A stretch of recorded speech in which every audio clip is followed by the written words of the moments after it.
నమస్కారం వార్తలకు స్వాగతం. ముందుగా ముఖ్యాంశాలు. విజయవాడలో తిరంగా ర్యాలీలో పాల్గొన్న ముఖ్యమంత్రి నారా చంద్రబాబు నాయుడు.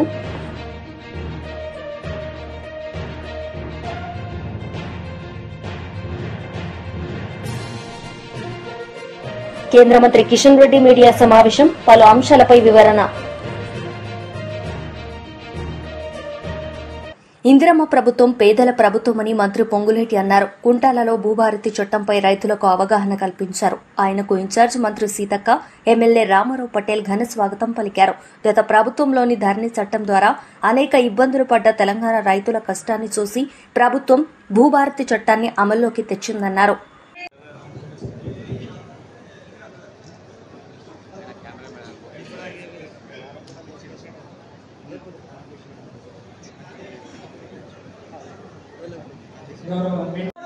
తప్పు ఆర్డర్ గతం ఉన్న ధరణిలో దీనికి పరిష్కారం రెవెన్యూ పరంగా లేదు. అందరూ రెవెన్యూ వాళ్ళు ఏం చెప్పిన వాళ్ళు అంటే మీరు సివిల్ కోర్టులో కేసు వేసుకోవాలి. కానీ భూభారతి యాక్ట్లో అపిలేట్ సిస్టమ్ రావడం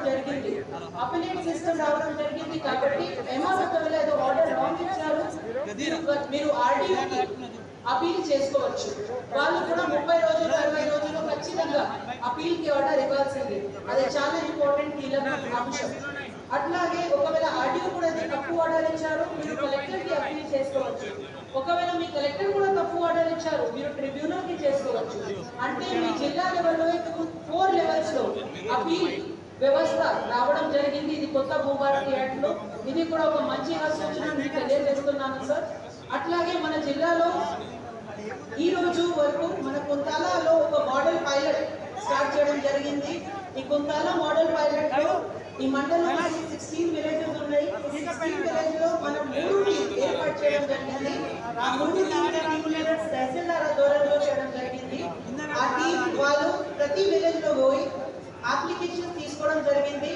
ఈ రోజు వరకు మనకి 541 అప్లికేషన్ రావడం జరిగింది. ఆ 541 అప్లికేషన్స్ లో కొన్ని ఫస్ట్ పేజ్ కరెక్షన్ ఉన్నాయి. అంటే పేరు correction, surname correction, cost correction, Aadhaar card correction అవన్నీ ఉంటది.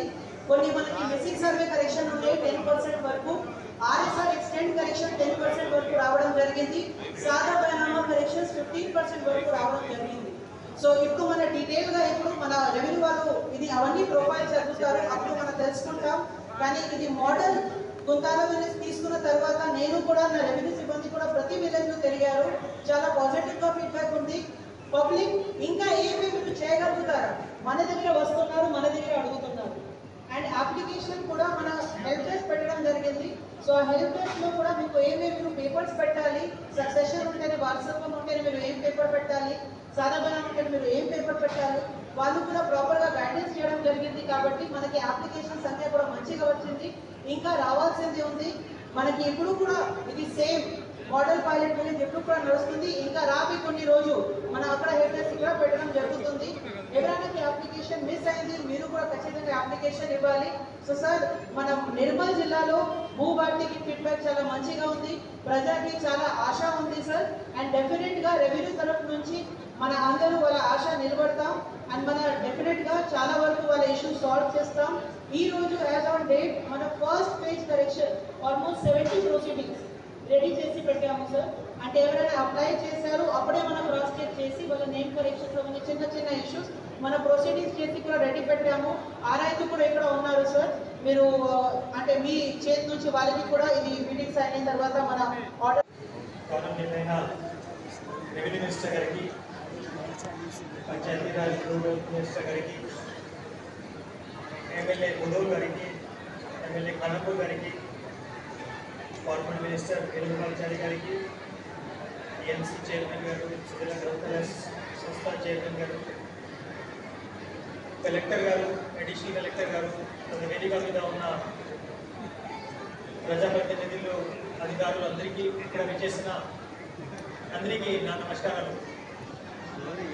చాలా సంతోషం ఈరోజు చాలా మండల హెడ్ క్వార్టర్లో ఏర్పాటు చేసిన ఈ సదస్సులో మినిస్టర్ గారితో రావటం. భూభారతి చట్టం గత నెల మన డాక్టర్ బిఆర్ అంబేద్కర్ గారి యానివర్సరీ రోజు మన హైదరాబాద్లో ముఖ్యమంత్రి గారు మన రెవెన్యూ మినిస్టర్ గారు లాంచ్ చేశారు. మీరు అందరూ కూడా చాలామంది ఇంతకుముందు చెప్పారు, ఒక మన రాష్ట్రంలో ఒక ల్యాండ్ మార్క్ చట్టంగా ఈ భూభారతి చట్టం ఉంటుంది. నేను మీ అందరికీ తెలియజేస్తున్నాను. ఎందుకంటే గతంలో ధరణి చట్టంలో ఉన్న సమస్యలు మనందరూ ఎదుర్కొన్నాము. దాంట్లో అపీల్ ప్రొవిజన్ లేక, దాంట్లో సక్సెషన్ చేస్తే ఎంక్వైరీ లేక, సాదా బైనామా అప్లికేషన్స్ ఎంక్వైరీ ప్రొవిజన్ లేక,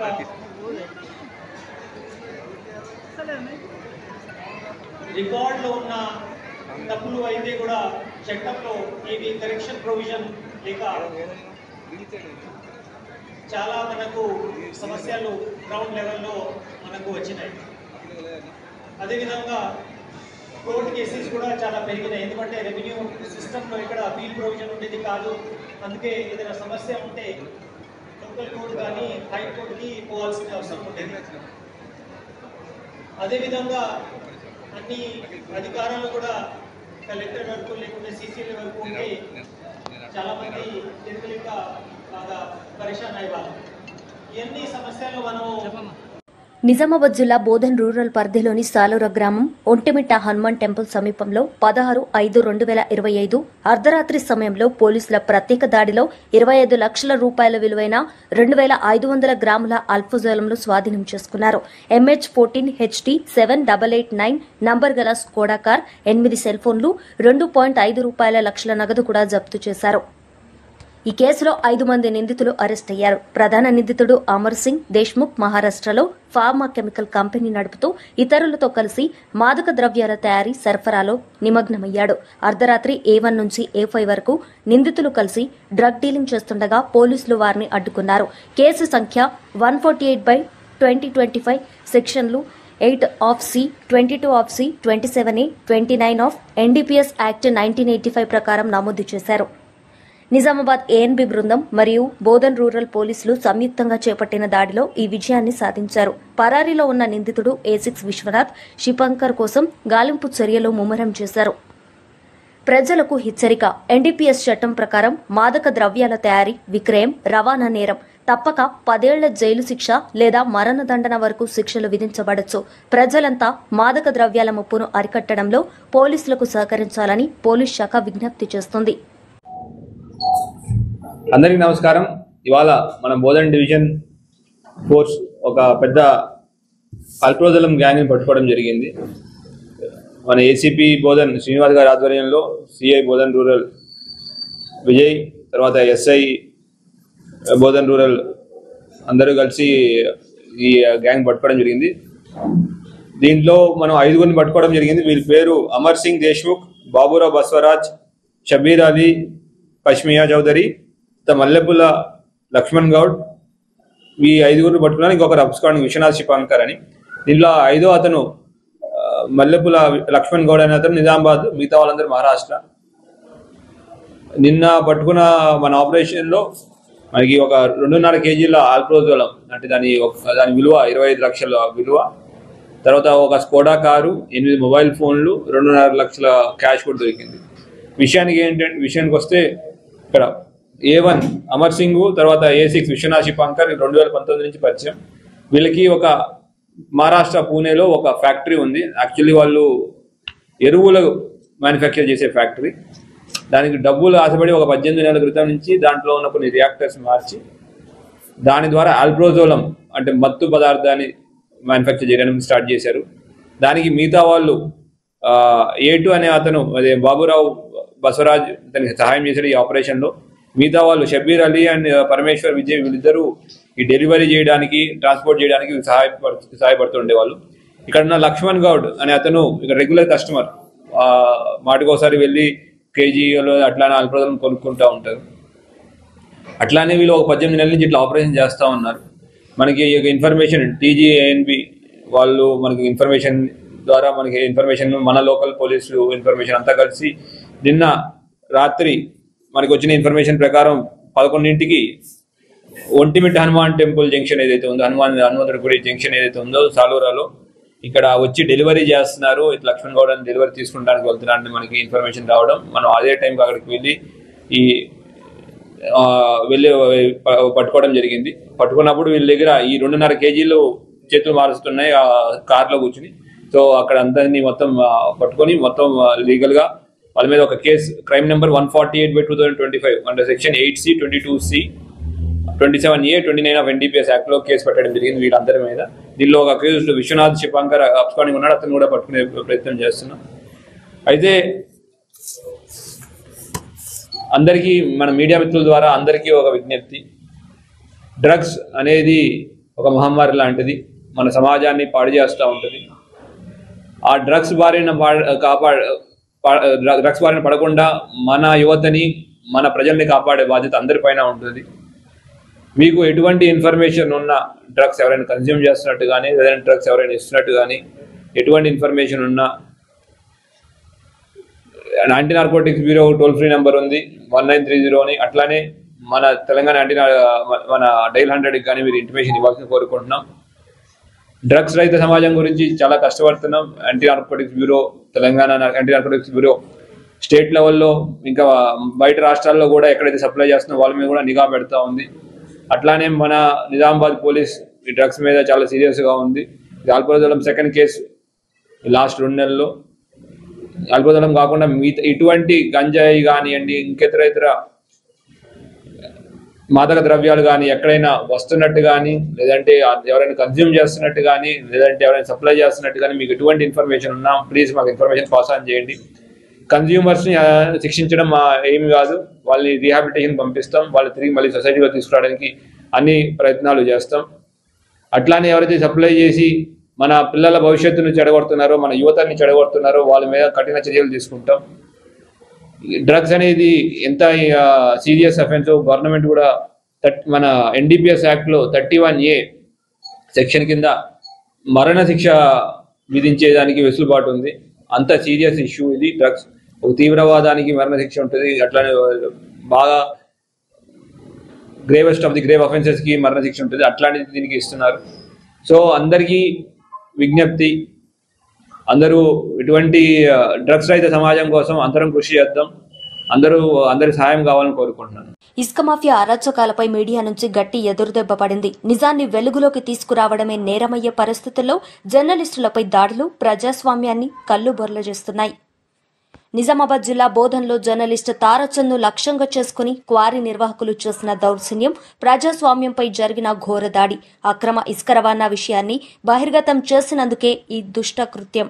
ఇది కేవలం వ్యక్తిగత దాడి కాదు, 4 స్తంభాలలో ఒకటైన మీడియాను కూలదొక్కాలనే కుట్ర. టీ న్యూస్ కథనాల నేపథ్యంలో అధికారులు అక్రమ క్వారీలను మూసివేసిన తర్వాత వచ్చిన ప్రతీకారం ఇది. ఈ దాడిని ఖండిస్తూ బోధన్ సబ్ కలెక్టర్కు జర్నలిస్టులు వినతిపత్రం అందజేశారు. బాధ్యులపై కఠిన చర్యలు తీసుకోవాలంటూ ఆగ్రహం వ్యక్తం చేశారు. మా మాట నిస్సహాయంగా మౌనం అవదు, ప్రజల పక్షాన నిలబడ్డమే మా వృత్తి ధర్మం. ఇసుక మాఫియా ఎంత బలంగా ఉన్నా మా కాలం తలవంచదు అంటూ పత్రికా ప్రతినిధులు స్పష్టం చేస్తున్నారు. और जो पुलिस ऑफिसर बोलो सर मीडिया को भोजन में रक्षण चाहिए सर.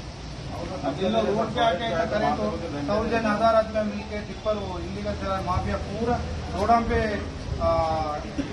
फुल रेचा भर लेके रोड़ा पूरा खराब है सर. वो एक न्यूज कवर करे तो वैसा करे इन लोग, पूरा जला रहे डरा रहे. एसीपी साहब को पुलिस को इंस्पेक्शन करो तो केस कराओ बोलो. और जो है ना सर हमारे सिक्योरिटी ना सर भोजन इलेक्ट्रॉनिक मीडिया नीट and electronic media sir Telangana state में. Thank you. आवाज दो, आवाज दो. బోధన్ మీడియా దిష్టిబొమ్మ దగ్ధం చేయడమా, బోధన్ దిష్టిబొమ్మ దగ్ధం చేయడమా. టిప్పర్ యజమానులపై, టిప్పర్ యజమానులపై, కారీ నిర్వాహకులపై, లారీ డ్రైవర్లపై. నిన్న బోధన్ అంబేద్కర్ చౌరస్తాలో బోధన్ పరిసర ప్రాంతంలో ఉన్న టిప్పరు యజమానులు, సిద్ధాపూరు ఖండగం ఇసుక క్వారీ నిర్వాహకులు మరియు డ్రైవర్లు కలిసి టీ న్యూస్ దిష్టిబొమ్మ దగ్ధం చేయడాన్ని ఈరోజు బోధన్ ఎలక్ట్రానిక్ మీడియా అసోసియేషన్ ఖండిస్తున్నాం. ఇది ఏమైనా చర్యగా భావిస్తున్నాం. దీనిపైన ఇటు రెవెన్యూ అధికారులు కానీ పోలీసులు కానీ 24 గంటలు 48 గంటల్లో వాళ్ళపైన చట్టపరమైన చర్యలు తీసుకోవాలని డిమాండ్ చేస్తున్నాం. ఏదైతే మా టీ న్యూస్ తారాచంద్ రిపోర్టరు గత 15 సంవత్సరాలుగా ఎలక్ట్రానిక్ మీడియాలో మచ్చలేని రిపోర్టర్గా చలామణి అవుతున్నాడు. తన వృత్తిలో భాగంగా సిద్ధాపూర్ ఇసుక క్వారీ ఏదైతే నిబంధనలకు విరుద్ధంగా నడుస్తుంది, స్థానిక రోడ్లు ఖరాబ్ అవుతున్నాయని స్థానికులు ఇచ్చిన సమాచారం మేరకు ఆయన క్వారీకి వెళ్ళి న్యూస్ కవరేజ్ చేయడం జరిగింది. అది టీ న్యూస్ దాంట్లో ప్రసారం కావడం వల్ల ఉన్నత అధికారులు విచారణ జరిపి క్వారీలు మూసివేయడం జరిగింది. దీనిని కొందరు నాయకులు, క్వారీ నిర్వాహకులు, టిప్పర్ యజమానులు కుట్ర పన్ని ఉద్దేశపూర్వకంగా ఒక ఎస్సీ, ఒక గిరిజన నాయకుడు, మా గిరిజన రిపోర్టర్ అయిన తారాచంద్ దిష్టిబొమ్మ దగ్ధం చేస్తూ ఆయన బొమ్మకు నిప్పు పెట్టి కాళ్ళతో తన్నుతూ బెదిరిస్తూ నిన్న చేయడం జరిగింది. బిడ్డ, మేము మీ వెంట పడతాం, మా మీడియాకు తక్కంచన వేస్తున్నారు. The press, the profession of the journalism, Indian constituency మేమున్న ఫోర్త్ ఎస్టేట్లో భాగంగా మీరు మీడియాకు అవమానపరిచినందుకు మేమందరము మీపైన చట్టరీత్యా చర్యలు తీసుకోవాలని స్థానిక ఎమ్మెల్యే కూడా దీన్ని పరిగణలోకి తీసుకొని వారిపైన చర్యలకు ఇవ్వాలని అధికారులను ఆదేశించాలని కోరడమైనది. నమస్తే తెలంగాణ దినపత్రిక దగ్ధం చేస్తూ సీనియర్ రిపోర్టర్ బలరామరాజు గారి దిష్టిబొమ్మ దగ్ధం కార్యక్రమం చేపట్టడం చాలా హేయమైన చర్యగా జర్నలిస్టులు భావిస్తున్నారు. దాదాపు 40 ఏళ్ల అనుభవం, జర్నలిస్ట్గా 40 ఏళ్ల అనుభవం ఉన్న వ్యక్తి, మచ్చలేని జర్నలిస్టుగా జిల్లాలో గుర్తింపు ఉన్న వ్యక్తి, అలాంటి వ్యక్తి అక్రమ వసూళ్లకు పాల్పడుతున్నారని, తమను బెదిరింపులకు గురి చేస్తున్నారని, క్వారీల వద్ద వసూళ్లకు పాల్పడుతున్నారని నిరాధారమైన ఆరోపణలు చేశారు. మేము ఈరోజు కూడా చెప్తున్నాం టిప్పర్ యజమానులకు, ట్రాక్టర్ యజమానులకు, మీకు దమ్ము ధైర్యం ఉంటే ఒక్క ఆధారంతో రండి, మేము మీతో చర్చలకు సిద్ధంగా ఉన్నాం. మీరు ఎక్కడ పిలిపిస్తానికి రావడానికి మేము రెడీగా ఉన్నాం. ఎక్కడైనా ₹1 బలరామరాజు అనే వ్యక్తికి మీరు ఇచ్చి ఉంటే మీరు నిరూపించండి, మేము ఏ చర్యలకైనా సిద్ధంగా ఉంటాం. కానీ ఎవరి ప్రోద్బలంతోనో, ఎవరి ప్రేరేపణతోనో మీరు ఇలాంటి కార్యక్రమాలు చేయడం, అక్రమాలు, అవినీతికి పాల్పడే వ్యక్తులు, ఈరోజు బైండ్ ఓవర్ కేసులు, ఇతర క్రిమినల్ కేసులు ఉన్న వ్యక్తులు రోడ్లపైకి వచ్చి ధర్నాలు చేయడము, దిష్టిబొమ్మ దగ్ధం చేయడము, జర్నలిస్టులను భయభ్రాంతులకు గురి చేయడము చేస్తామంటే భయపడేది ఎవరు లేరు ఇక్కడ. మాకు జర్నలిజంలో ఇలాంటి ఒత్తిళ్లు ఉంటాయని మాకు ఎప్పుడో తెలుసు. ఆ ఒత్తిళ్లను తట్టుకొని ఇన్ని రోజులు ఈ జర్నలిజంలో కొనసాగుతూ వస్తున్నాం. మీలాంటి వ్యక్తులు లీగల్గా క్వారీలు నడిచే నెలలో 40 రోజుల్లో పర్మిట్లతో మీరు ఇసుక రవాణా చేస్తారు. కానీ 10 నెలల పాటు మీరు చేసే దందా మొత్తం అక్రమ వ్యాపారమే, పగలు రాత్రి తేడా లేకుండా. మరి జర్నలిస్టులుగా మేము తలుచుకుంటే మీరు ఏ ఒక్క రోజు కూడా, ఏ ఒక్క టిప్పర్ యజమాని కూడా మీరు ఒక చెంచా డిస్కాను కూడా తీసుకొని వెళ్ళలేరు ఇక్కడ ఈ ప్రాంతం నుంచి. అది గమనించాలి. అదే రకంగా మేము రెవెన్యూ, పోలీస్ అధికారులకు కూడా చెప్తున్నాం. మేము సార్, నిన్న ఎవరైతే బోధనలో టిప్పర్ ట్రాక్టర్ యజమానులుగా చెప్తున్నారో ఆ వ్యక్తుల పైన ఈ బోధన్ డివిజన్ పరిధిలో ఇల్లీగల్ ట్రాన్స్పోర్టింగ్ సంబంధించి ఎన్ని బైండ్ ఓవర్ కేసులు ఉన్నాయి, ఎంతమందిపై ఇప్పటివరకు ఎలాంటి ఫైన్లు పడ్డాయి,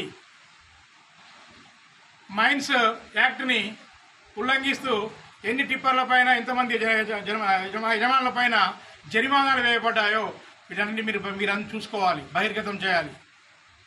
ఇప్పటికీ ఒక్కొక్క పోలీస్ స్టేషన్ 2-3 బైండ్ ఓవర్ కేసులు ఉన్నాయి. అలాంటి వ్యక్తులు రోడ్లపైకి వచ్చి మా పొట్ట కొడతారా, మాకు ఇదే వృత్తి అంటే పొట్ట కోసం అని చెప్పేసి మీరు తప్పుడు వ్యాపారాలు చేస్తే మేము చూస్తూ ఊరుకోవాలా? మీరు తప్పుడు పనులు చేస్తే మేము వాటిని. విజయవాడలో తిరంగా ర్యాలీలో పాల్గొన్న ముఖ్యమంత్రి నారా చంద్రబాబు నాయుడు ఈ సందర్భంగా ఆయన మాట్లాడారు.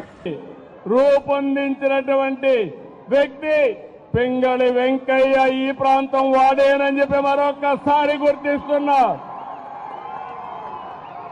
అలాంటి జెండా చూస్తే దేశ పౌరులే కాదు, ప్రపంచం మొత్తం ఒక ప్రత్యేక గుర్తింపు ఉండే ఏకైక జెండా భారతీయ జెండా అని చెప్పి నేను మీకు తెలియజేస్తున్నా.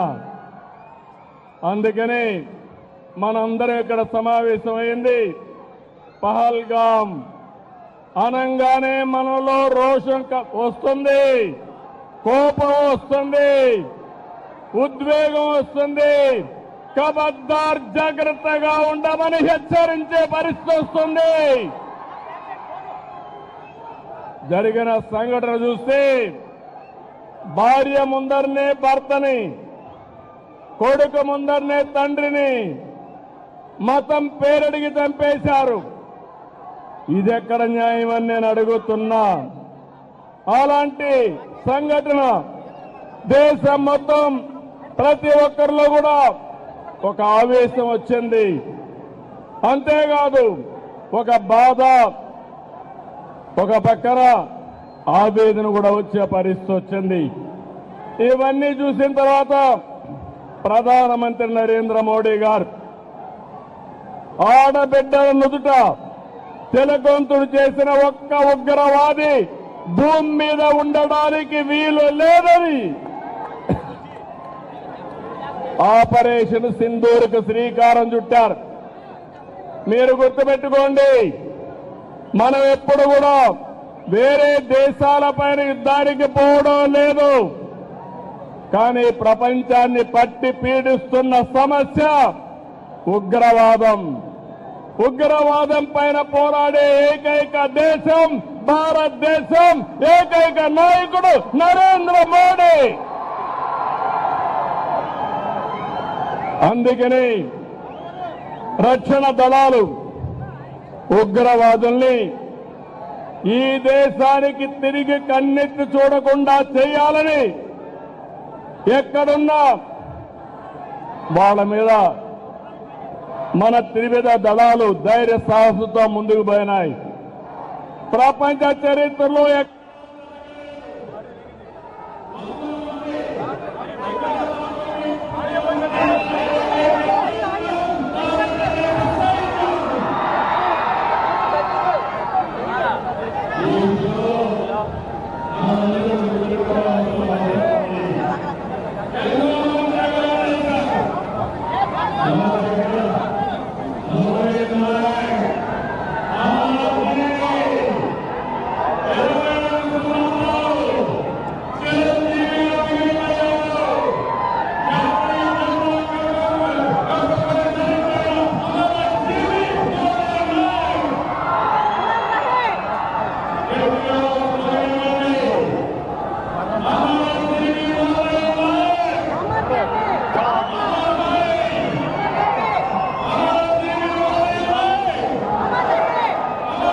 కేంద్ర మంత్రి కిషన్ రెడ్డి మీడియా సమావేశం నిర్వహించారు. ఈ సందర్భంగా ఆయన మాట్లాడారు. ఉగ్రవాద స్థావరాలను మాత్రమే టార్గెట్ చేయడం జరిగింది. మరికొన్ని చూశాం మనం. కానీ అక్కడ చాలా జనసాంద్రత ఉంది కాబట్టి చాలా ఇతర ఉగ్రవాదులకు సంబంధం లేని ఇల్లు ప్రాణ నష్టం జరుగుతుందనే ఉద్దేశంతో మరొక 2 ప్రాంతాలను పక్కన పెట్టి మన సైనికులు, మన ఎయిర్ ఫోర్స్ సిబ్బంది ప్రపంచమంతా నివ్వెరపోయే విధంగా మరి ఏ రకంగా వాటిని మట్టి పెట్టామో మనం చూసాం. ఇందులో అనేక మంది కాందార్ విమాన హైజాగ్, మన విమానాన్ని నేపాల్ నుంచి హైజాగ్ చేసి ఆఫ్ఘనిస్తాన్ కాందార్లో తీసుకెళ్లి మనలో బ్లాక్మెయిల్ చేసి ఉగ్రవాదులను విడిపించినటువంటి ఉగ్రవాదులు కూడా ఆ రోజు చనిపోయిన విషయాన్ని సందర్భంగా మనయేస్తున్నాం. చాలా అద్భుతంగా ఈ యొక్క ఆపరేషన్ సింధూర్ను ఆ రోజు విజయవంతం చేయడం జరిగింది. ఎక్కడో పాకిస్తాన్లో అనేక ప్రాంతాలలో ఏ ఇల్లును హిట్ చేయాలి, ఏ స్థావరాన్ని నేలమట్టం చేయాలి నిర్ధారించుకొని భారతదేశంలోనే మన ఆర్మీ బేస్ నుంచే, మన ఎయిర్ ఫోర్స్ బేస్ నుంచే టార్గెట్ చేసి హిట్ చేయడం అనేటువంటిది ఇది ఇంతవరకు ప్రపంచంలో ఆ రకంగా ఎక్కడ జరగలేదు. పక్క ఇంటికి నష్టపోకుండా, సామాన్య ప్రజలకు ఇబ్బంది లేకుండా ఈ యొక్క ఆపరేషన్ సింధూరు ఉగ్రవాదుల వేట విజయవంతం చేయడం జరిగింది.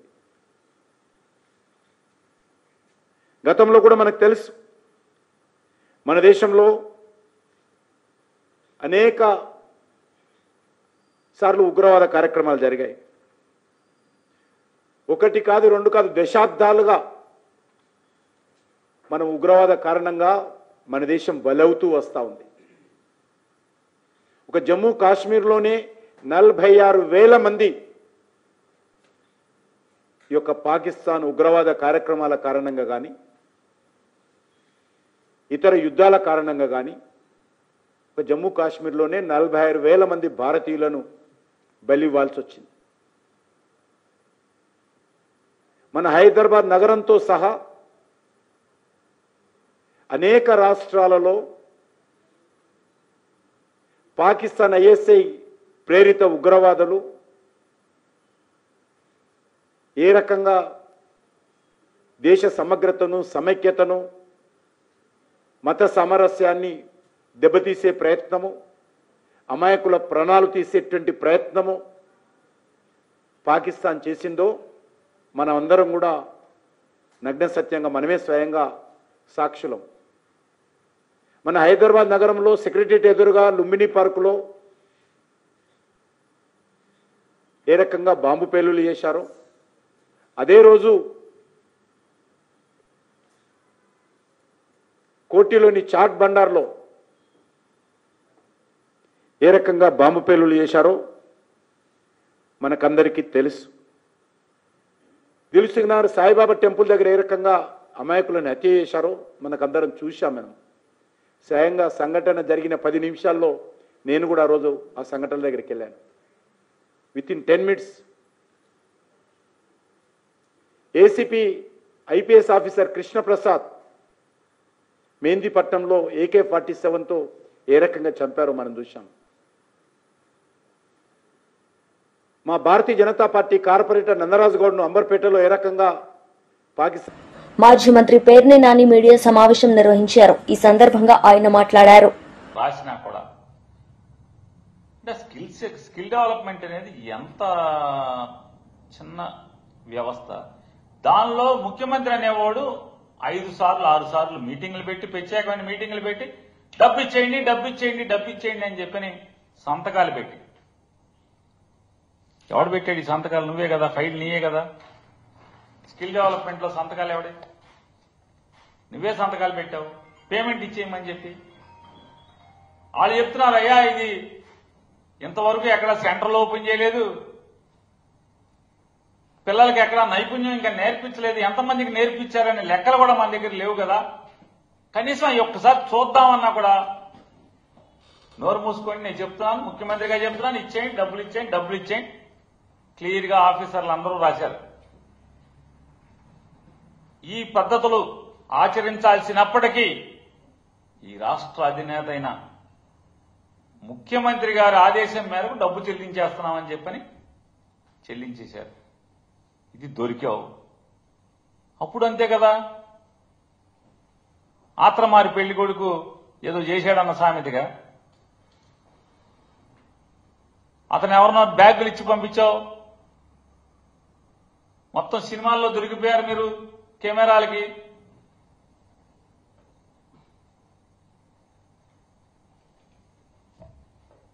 వచ్చి రాని ఇంగ్లీష్లో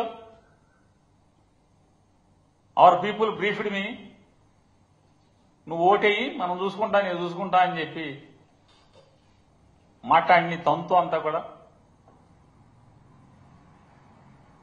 ఏ రోజన్నా ఒక్కరోజన్నా ఆ వీడియోలో నేను కాదు మాట్లాడింది అని, లేకపోతే నేను అతనితో మాట్లాడలేదని కానీ ఒక్కరోజు కూడా మాట్లాడలేదు చంద్రబాబు నాయుడు.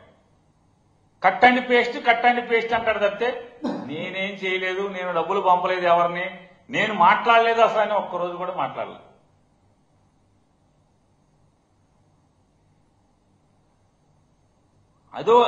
అదే ఆత్రం అయితే ఈ స్కిల్ డెవలప్మెంట్ ఆత్రం.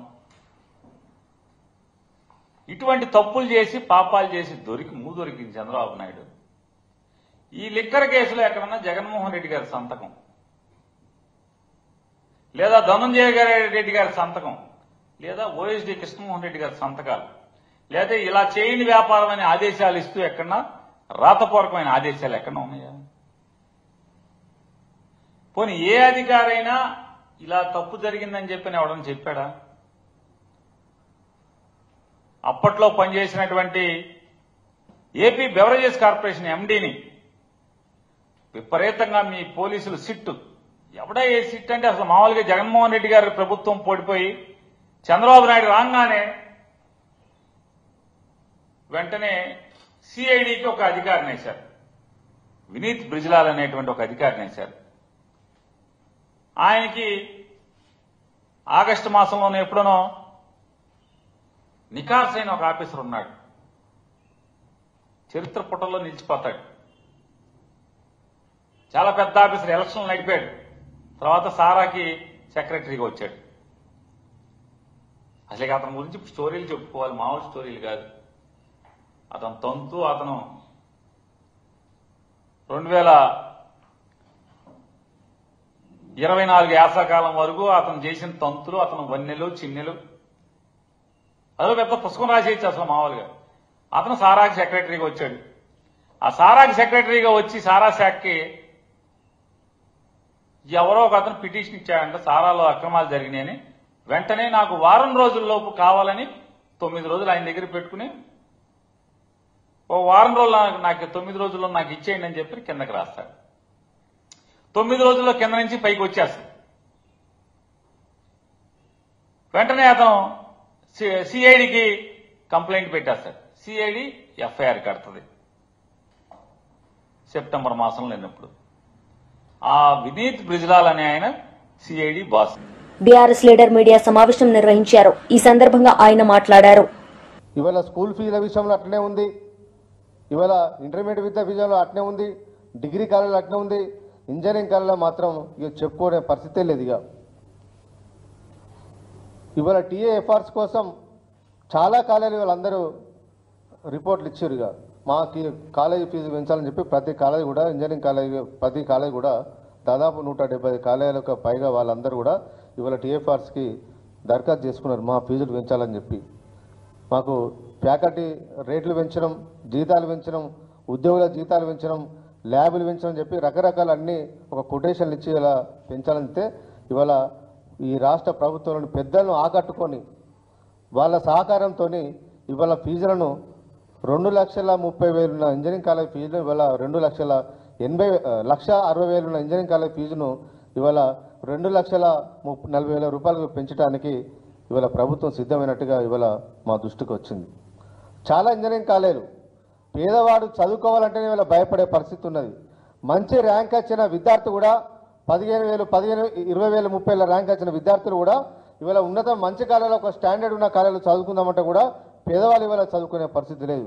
పోనీ ఆర్డినరీ కాలేజీలో చదువుదామంటే అలా కూడా చదవలేని పరిస్థితికి ఇవాళ ఈ రాష్ట్ర ప్రభుత్వం ఇవాళ ఫీజుల పేరు ఇవాళ భయపెడతా ఉన్నది. దాని మీద ఒక నియంత్రణ లేదు, ఒక సమీక్ష లేదు.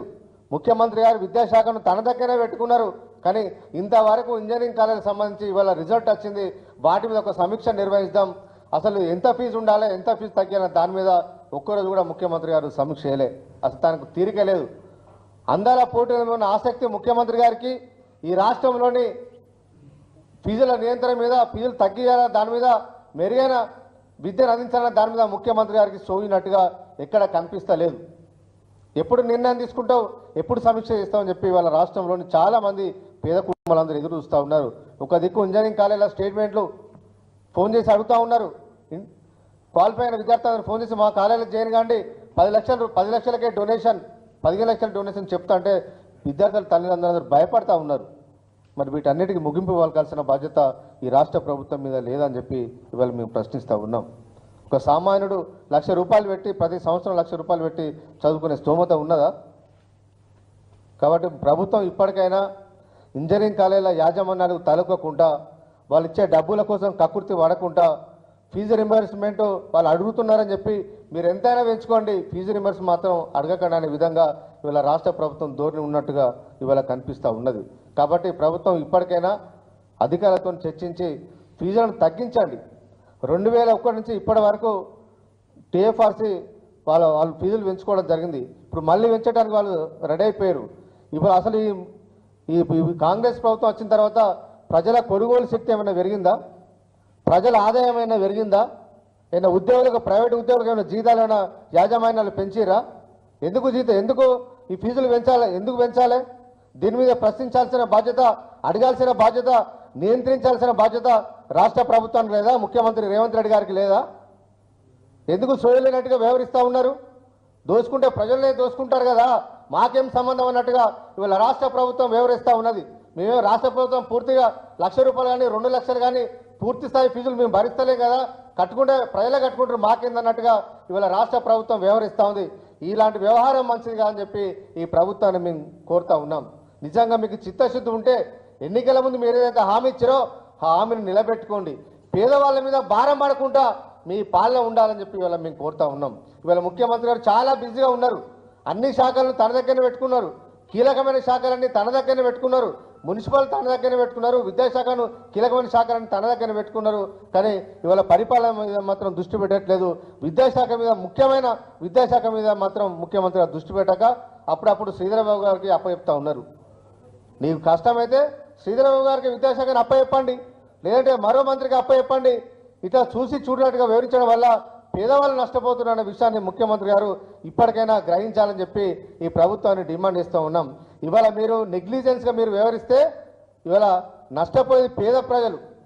1,00,000 కుటుంబాలు ఇవాళ నష్టపోయే పరిస్థితి కనిపిస్తూ ఉన్నది.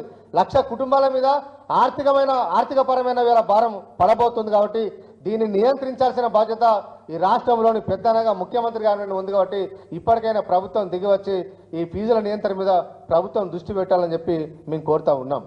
ఇవాళ ఎలాంటి ఫీజులు పెంచదు, పేదవాళ్ళ మీద భారం పడకుండా చూడాల్సిన బాధ్యత ఈ ప్రభుత్వం మీద ఉంది. కొన్ని ఇంజనీరింగ్ కాలేజీలు అయితే టీఎఫ్ఆర్సీ ఆడిటర్లతో కుమ్మక్కైతా ఉన్నారు. ఆడిటర్లను మేనేజ్ చేస్తూ ఉన్నారు. ఈ కాలేజ్ యాజమాన్య ఆడిటర్లు వాళ్ళ ఆడిటర్లు కూర్చొని మాట్లాడుకొని ఇంత పెంచుకుందామని చెప్పి ఇవాళ అనుకోవడం వల్ల ఒక సిండికేట్ అయితే ఉన్నారు. ఇవాళ చాలా కాలం కూడా సిండికేట్ కావడం వల్ల కూడా ఇవాళ ప్రజల మీద ఇవాళ భారం పడుతుంది. కాబట్టి ప్రభుత్వం ఒక ఉన్నత స్థాయి సమీక్షను ఏర్పాటు చేసి ఫీజులు తగ్గించే ప్రయత్నం చేయాలని చెప్పి కోరుతా ఉన్నాం.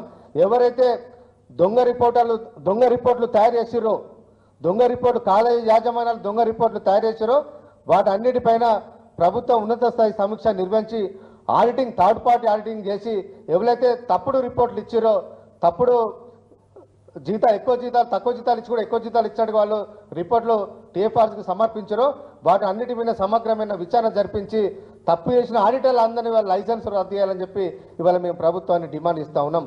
భవిష్యత్తులో తప్పుడు ఆడిటింగ్ చేయాలంటే ఎవరు చేయాలని కూడా వైసీపీ లీడర్ మీడియా సమావేశం నిర్వహించారు. ఈ సందర్భంగా ఆయన మాట్లాడారు. అట్ ది సేమ్ టైం ఈ కేసు ఇప్పుడు విచారణ పురోగతిలో ఉంది. కొంతవరకు విచారణ జరిగింది, ఇంకా కొంత లోతైన విచారణ జరపాల్సినటువంటి అవసరం ఉంది. కాబట్టి ఈ పరిస్థితుల్లో బెయిల్ ఇవ్వడం కరెక్ట్ కాదు. మీరు ఏదైనా ఉంటే కింది కోర్టులో బెయిల్ వేసుకోండి అని చెప్పేసి చెప్పినటువంటి సందర్భం. ఇందులో మనం చూస్తే రాజకీయ ప్రతీకారంతో కూడుకున్నటువంటి కేసుగా మనకు పూర్తిగా అర్థమయ్యేటువంటి పరిస్థితి మనకు కనపడుతోంది. గతంలో జరిగినటువంటి కేసు, స్కిల్ కేసు కానీ, చంద్రబాబు నాయుడు గారి మీద పెట్టినటువంటి మద్యం కేసు కానీ, మైనింగ్ కేసు కానీ, ఇన్నర్ రింగ్ రోడ్డు కేసు కానీ, వీటన్నిటిలో కూడా తను ముద్దాయిగా నిలబడినటువంటి పరిస్థితి. తను నిర్దోషిత్వం అక్కడ నిరూపించుకోలేక ఇప్పుడు కౌంటర్గా ఇక్కడ కేసు పెట్టినటువంటి పరిస్థితి మనకు కనబడుతూనే ఉంది. అదే విధమైనటువంటి కామెంట్స్ని ఈరోజు సుప్రీంకోర్టు కూడా చేసింది కూడా మనము ఈరోజు లైవ్లో కానీ చాలా మంది వర్చువల్గా కానీ ప్రత్యక్షంగా కానీ చూసినటువంటి సందర్భం. ఈ విధమైనటువంటిది దీంట్లో ఇంకా కొన్ని కామెంట్స్ కూడా ఈ కోర్టు చేసినటువంటి పరిస్థితి. ఈ కేసును విచారణలో కూడా కొన్ని మార్గదర్శకాలు నిర్దేశించడం, ఆ మార్గదర్శకాల ప్రకారమే ఈ కేసును దర్యాప్తును కూడా కొనసాగించాలని కూడా చెప్పడం జరిగింది. దర్యాప్తులో ఎక్కడైనా కూడా తప్పుడు పద్ధతులను కనుక అనుసరిస్తే కోర్టు చాలా సీరియస్ గా పరిగణించాల్సి వస్తుందని చెప్పేసి కూడా ఇన్వెస్టిగేటింగ్ ఏజెన్సీని మందలించడం జరిగింది. ఎక్కడైనా థర్డ్ డిగ్రీ ప్రయోగించడం కానీ, నిందితులు ఇచ్చినటువంటి వాంగ్మూలాలు ఏవైతే ఉన్నాయో వాటిని తీసుకునేటువంటి విధానంలో ఏ విధంగానూ వాళ్ళని కఠినంగా వ్యవహరించకూడదనేసి. వార్తలు ముగించే ముందు ముఖ్యాంశాలు మరోసారి. విజయవాడలో తిరంగా ర్యాలీలో పాల్గొన్న ముఖ్యమంత్రి నారా చంద్రబాబు నాయుడు.